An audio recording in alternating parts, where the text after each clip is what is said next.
Jäädes olite tööd kaheks, enam nii ei saa. Teete kirjandi.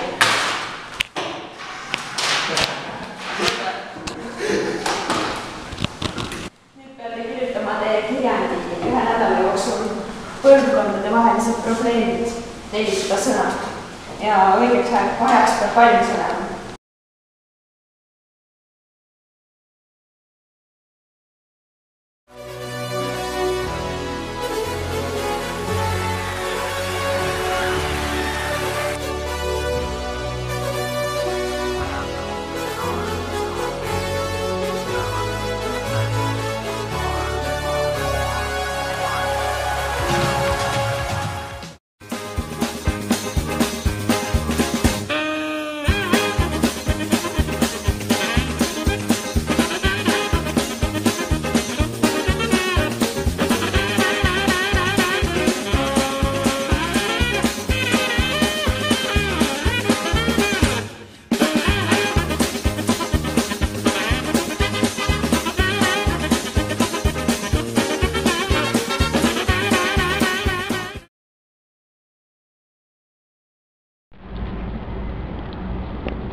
Tšau!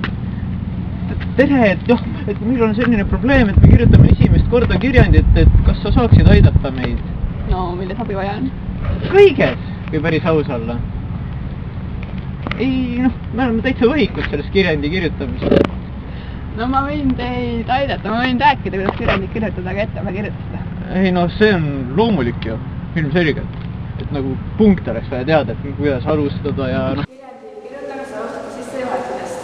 milles te püstitate probleemi, et püsilause. Sissejuhatusele järgneb teemaarendus, mis on tavaliselt 3 lõiku ja iga lõik algab teesiga ehk väitega ja iga lõik lõpeb otsusega, see on ka tees. Ja pärast teemaarendus tuleb lõppsõna, milles on igast lõigust olulisem kirjas ja lisaks võiks olla 1 lause kokkuvõtteks lõpus.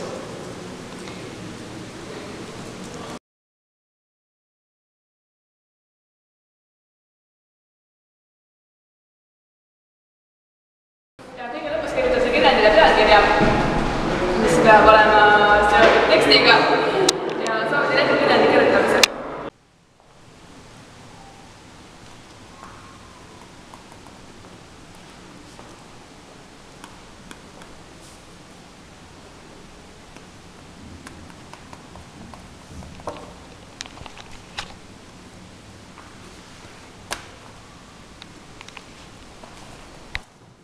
Saite väga hästi enda kirjanditega hakkama, poleks arvanudki.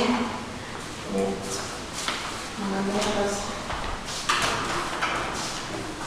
olen tulemusega väga rahul.